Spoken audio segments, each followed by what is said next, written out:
Guys, और हम बात करने वाले हैं आपकी choice of form of business organisation. ये आपका चैप्टर है forms of business organisation, chapter number 2 of business studies class 11th। ये हमारा चैप्टर का लास्ट पार्ट है। इससे बाकी के पहले पार्ट में आपको पढ़ा चुका हूँ। आई होप आपको सारे पार्ट समझ में आ गए होंगे। अगर आप लोगों ने वीडियो अब तक नहीं देखी कोई सी भी, तो फटाफट जाके देख लो, आपको डिस्क्रिप्शन बॉक्स में लिंक मिल जाएगा। तो चलिए स्टार्ट करते हैं अपनी आज की वीडियो। देखो भाई, अब वो कौन कौन से फैक्टर हैं जो किसी भी पर्सन को बिजनेस फॉर्म का चुनते वक्त कि वो इसको किस टाइप के बिजनेस को ओपन करना है, उन कौन कौन से फैक्टर्स को उसको ध्यान में रखना चाहिए इस बात को डिसाइड करते वक्त। अब देखो, पहले आप ये जानो यहाँ पे कि आखिर जो बिजनेस फॉर्म है वो होती क्या है, कितना टाइप का, आपको पता होगा इस बारे में वैसे तो, बट फिर भी आप देख लो यहाँ पे कि जो बिजनेस फॉर्म होती हैं वो एक होती है सोल प्रोप्राइटर, एक होती है हमारी पार्टनरशिप,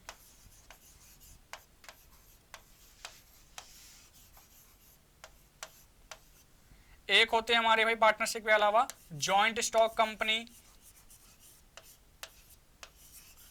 जॉइंट स्टॉक, एक होती है जॉइंट हिंदू फैमिली बिजनेस। अब ऐसे ही करके एक होती है हमारी ओपीसी। ऐसे ही भाई बहुत सारी हमारी बिजनेस फॉर्म है यहाँ पे। अब इनमें से उसको कौन सी चुननी चाहिए, किसी पर्सन को कौन सा बिजनेस वो करे, सोल प्रोप्राइटरशिप में जाए, पार्टनरशिप में जाए, जॉइंट स्टॉक में जाए, जॉइंट हिंदू में जाए या ओपीसी में जाए, वो किस टाइप का बिजनेस करे।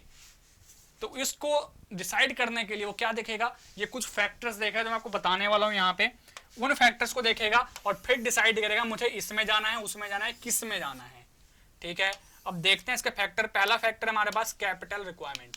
देखो इसमें लिखा क्या है, in business capital requirement is the most important factor. The capital requirement depends on the size and nature of business. जो बिजनेस का साइज है, जो बिजनेस का नेचर है, उसके ऊपर ही डिपेंड करता है कैपिटल की रिक्वायरमेंट। जितना बड़े साइज का बिजनेस होगा उतनी ज्यादा कैपिटल चाहिए होंगी। ठीक है, सोल प्रोप्राइटर में क्या है, कुछ छोटे लेवल का बिजनेस है तो कम पैसा लगेगा, तो सोल प्रोप्राइटर एक तरीके से बेस्ट चॉइस हो सकते हैं इस पॉइंट ऑफ व्यू से, क्योंकि उसमें पैसा कम लगता है। तो जिसमें पैसा कम लगेगा वो अच्छा बिजनेस सोर्स होगा किसी पर्सन के लिए, भाई मैं ये बिजनेस ओपन करूंगा, क्योंकि इसमें ज्यादा इन्वेस्टमेंट भी नहीं चाहिए।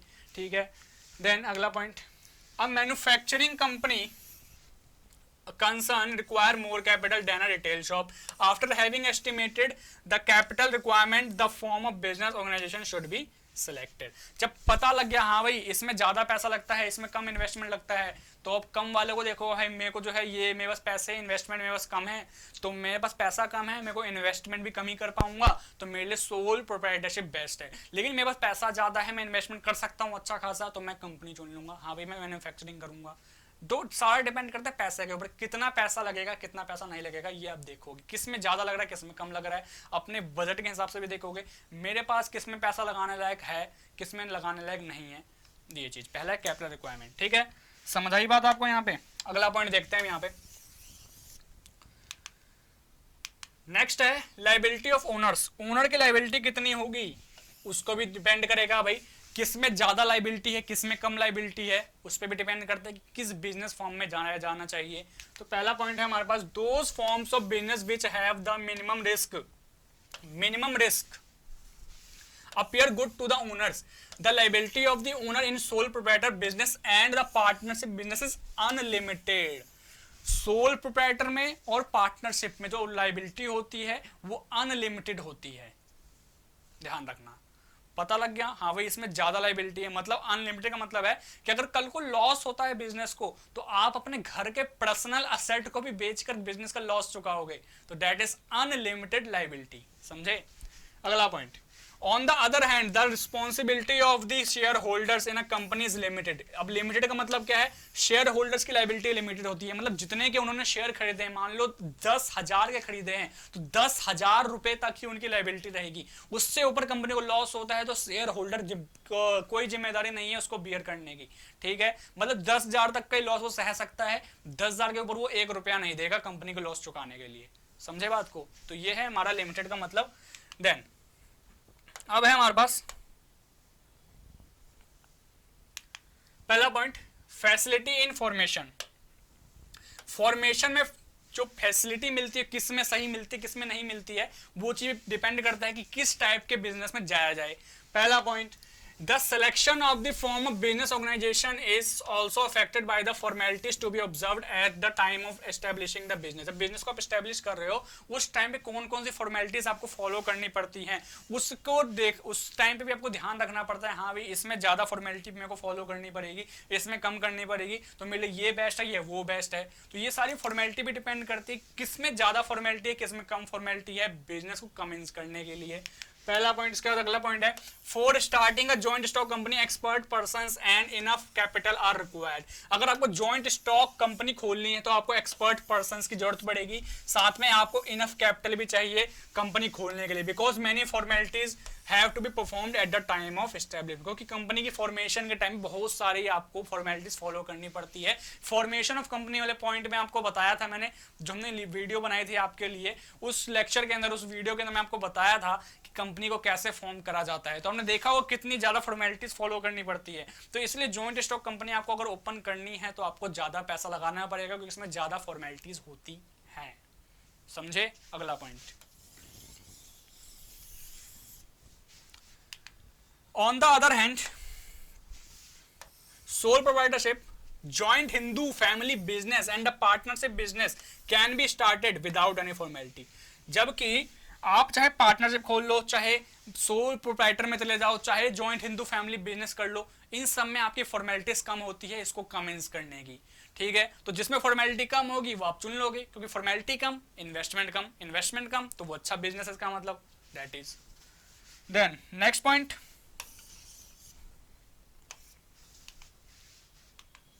Continuity and stability. Continuity and stability क्या मतलब है इसका?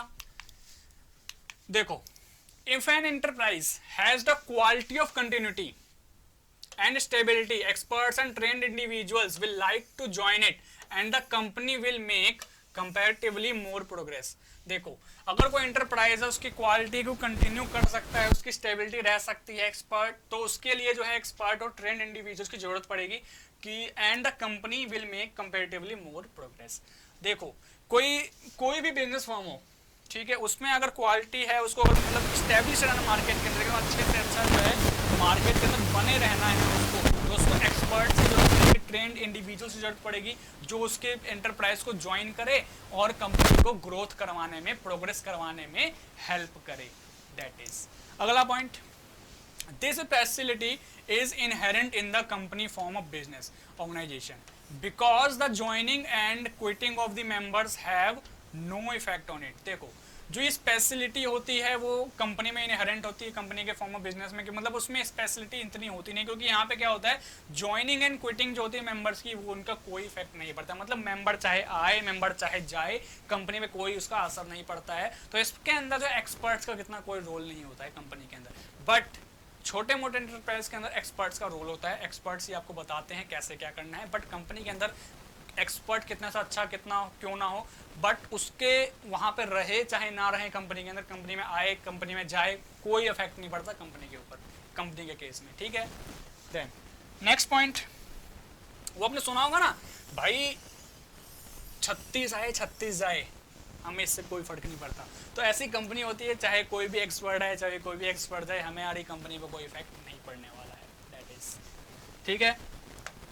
Then next point, on the other hand, the sole proprietorship business ends with the death of the owner।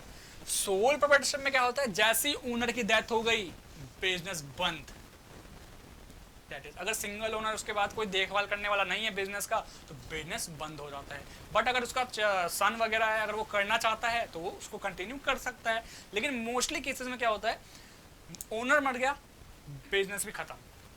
समझे? तो ये सोल प्रोप्राइटरशिप में पॉसिबल होता है। देन नेक्स्ट पॉइंट, अगला पॉइंट है fifth point, managerial needs.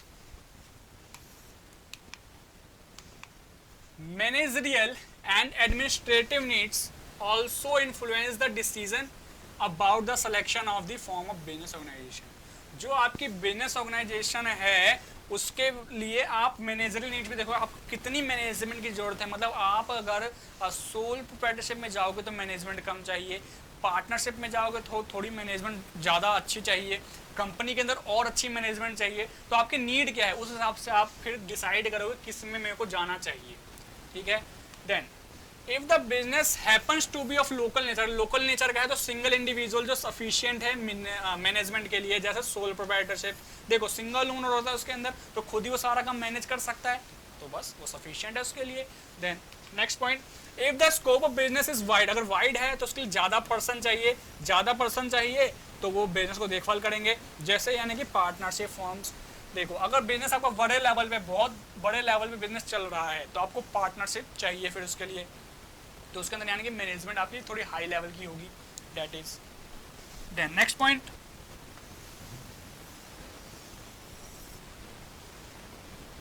Then flexibility, किस में ज़्यादा फ्लेक्सिबिलिटी मिलेगी, इस ये भी डिपेंड करता है कि भाई किस टाइप के फॉर्म को चुना जाए। फ्लेक्सिबिलिटी पॉइंट क्या कहता है, there are many situations in business when it becomes imperative to bring in certain change to face some challenging situations of the business organization। देखो बहुत सारी सिचुएशन ऐसी है बिजनेस के अंदर जब ये डिफिकल्ट बन जाता है, उनके लिए इंपेरेटिव बन जाता है कि वो कुछ चेंजेस वगैरह लेके आए कुछ चैलेंजिंग सिचुएशंस के लिए बिजनेस ऑर्गेनाइजेशन भी। Hence the form of business should have the capacity to absorb the change according to the change situation। देखो कई सारी सिचुएशन ऐसी आ जाती हैं बिजनेस के अंदर कि उनको जो है चेंज फिर करना पड़ता है अपने आप को। कई बार क्या होता है उनका प्रोडक्ट वगैरह की डिमांड कम हो जाती है तो उनको जो होता है फिर कुछ नया इनोवेटिव लाना पड़ता है। तो भाई जो से बिजनेस में जल्दी फटाफट हो जाए, चेंज फटाफट आ जाए, उस टाइप के बिजनेस को आप देखोगे हाँ भाई इसमें ज़्यादा फ्लेक्सिबिलिटी है, इसमें ज़्यादा जल्दी चेंज हम कर सकते हैं, तो उस टाइप का बिजनेस आप करोगे, उस टाइप के बिजनेस को आप चुनोगे। तो दैट इज फ्लेक्सिबिलिटी, मतलब चेंज को कितना जल्दी आप अडॉप्ट करते हो, मार्केट में कोई चेंज आता है उसको कितना जल्दी आप अडॉप्ट कर लेते हो, that is flexibility of the enterprise. चाहे कंपनी में हो, चाहे सोल प्रोप्राइटर में हो, चाहे पार्टनरशिप में, जिसमें ज्यादा फ्लेक्सिबिलिटी होगी उसको आप चुन लोगे, दैट इज। अगला point,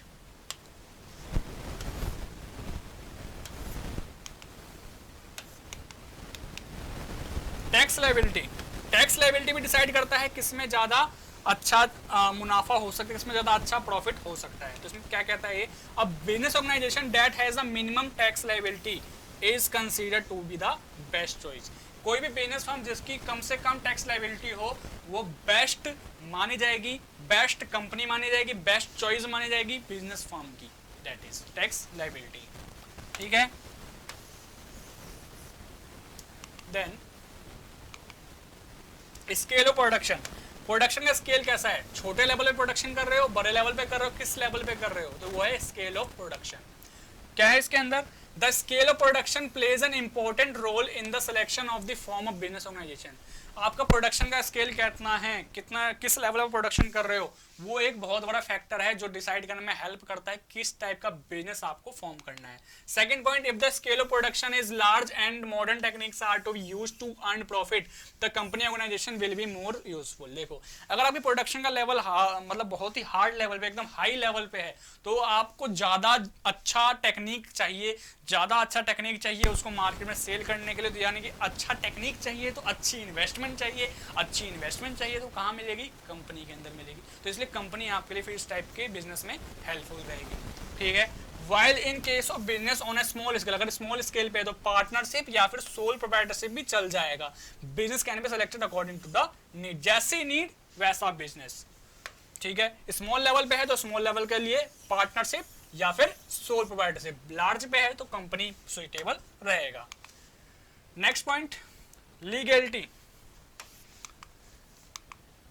Apart from being useful from economic point of view, a business should be useful from the legal point of view also। legal point of view से भी business जो है consider करा जाता है किस में ज़्यादा लीगलिटी मिलने वाले, कौन सा बिजनेस ज़्यादा लीगल रहने वाला है। ये फैक्टर भी डिसाइड करता है कि हमें किस टाइप के बिजनेस फर्म को चलाना चाहिए, किस टाइप के बिजनेस फर्म को ओपन करना चाहिए। ठीक है। Then a business can be run properly only when there are rules and regulations governing it. यानी कि कोई भी बिजनेस अच्छे ढंग से कैसे चल पाएगा, अगर वहां पे कुछ रूल्स रेगुलेशन होंगी तभी वो बिजनेस चल पाएगा। तो इसके लिए फिर आप देखो भाई किस में ज्यादा लीगलिटी है, किस में ज्यादा अच्छे खासे रूल्स रेगुलेशन है, किसको रेगुलेट करने के लिए रूल्स वगैरह बने हैं। ठीक है, अब जैसे किसी भी कंट्री को चलाने के लिए कॉन्स्टिट्यूशन की जरूरत पड़ती है, किसी भी बिजनेस को चलाने के लिए लॉज वगैरह की जरूरत पड़ती है जो उसको अच्छे से रन करने में हेल्प करती है, अच्छे से रन करवाती है। That is for example in India there are laws governing partnership, companies, cooperative societies etcetera. India के अंदर क्या है कि वहां पे कुछ लॉज हैं जो पार्टनरशिप को, कंपनीज को, कोऑपरेटिव सोसाइटी को गवर्न करती है। इनके लिए अलग अलग एक्ट बने हुए हैं। Partnership act 1932, companies act 2013, cooperative societies का एक्ट बना हुआ है हमारा 1912। ठीक है, तो ये सारे कुछ एक्ट बने हुए हैं जो लीगलिटी पे ध्यान देते हैं, लीगलिटी इसमें बताते हैं भाई कौन सा बिजनेस कैसे चलाना है, उसके लिए लॉ वगैरह बताते हैं। Then hence whatever with a form of business organization it should be legally suitable, चाहे कैसी फॉर्म हो बस वो लीगली सुटेबल होनी चाहिए, बस फिर वो अच्छा बिजनेस माना जाएगा। दैट इज ठीक है ना, लीगलिटी आपके देखी जाती है किस में अच्छा लीगलिटी इसमें फॉलो हो रहा है, किस में लीगली ये सुटेबल है कि नहीं है। ठीक है, next point, need of secrecy. Need of secrecy इसका मतलब क्या, if secrecy of business is desired the sole proprietorship business is the best choice. अगर आपको चाहिए कि भाई हमारे जो भी बातें हैं, सीक्रेट बातें हैं, वो हम तक ही रहे, तो सोल प्रोप्राइटरशिप आपके लिए बेस्ट चॉइस रहने की, क्योंकि सोल प्रोप्राइटरशिप में आप अकेले ही बिजनेस करते हो, आप अकेले ही बिजनेस करते हो उसके अंदर, तो आप अपने बिजनेस की इंफॉर्मेशन किसी और को क्यों दोगे, जाहिर सी बात है। तो sole proprietorship is the best choice for secrecy. अगर आप अपनी इंफॉर्मेशन को सीक्रेट रखना चाहते हो तो इज द बेस्ट चॉइस क्या है, सोल प्रोप्राइटरशिप है। समझे बात को। Government control, then this point says for businesses which want to be free from all type of government control the sole proprietorship business is the best।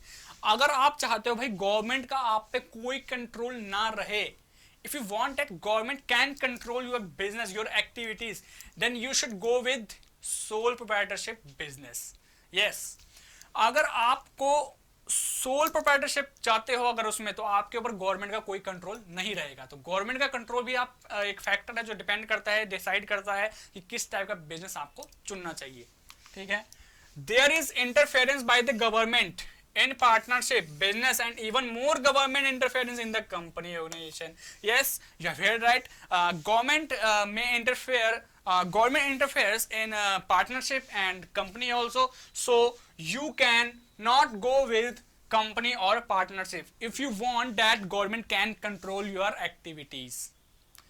hope you understand that in sole proprietorship there is full of free of control from government, but in partnership and or company there is full control of government that regulates you and your activities is done is run according to the laws of companies act or whatever your company or partnership whatever आपका जो भी business है उसके हिसाब से आपकी activities वगैरह run होती है। दैट इज, समझे बात को।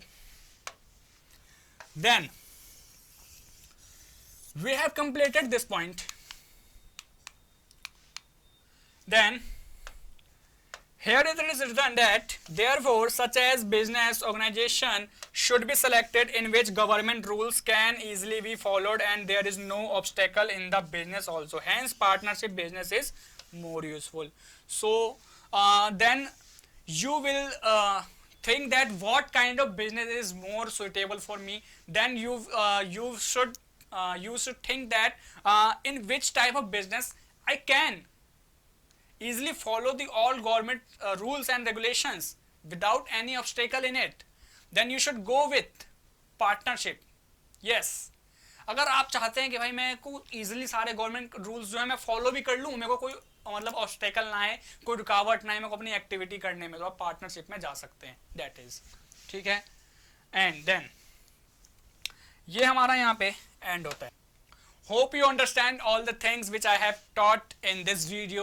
I hope you got it. After this video, I will give you some question answers on this chapter, and I will discuss it with you also in next upcoming video. So hope you guys will subscribe my channel Amit Tech Classes and also press the bell icon. Thanks for watching.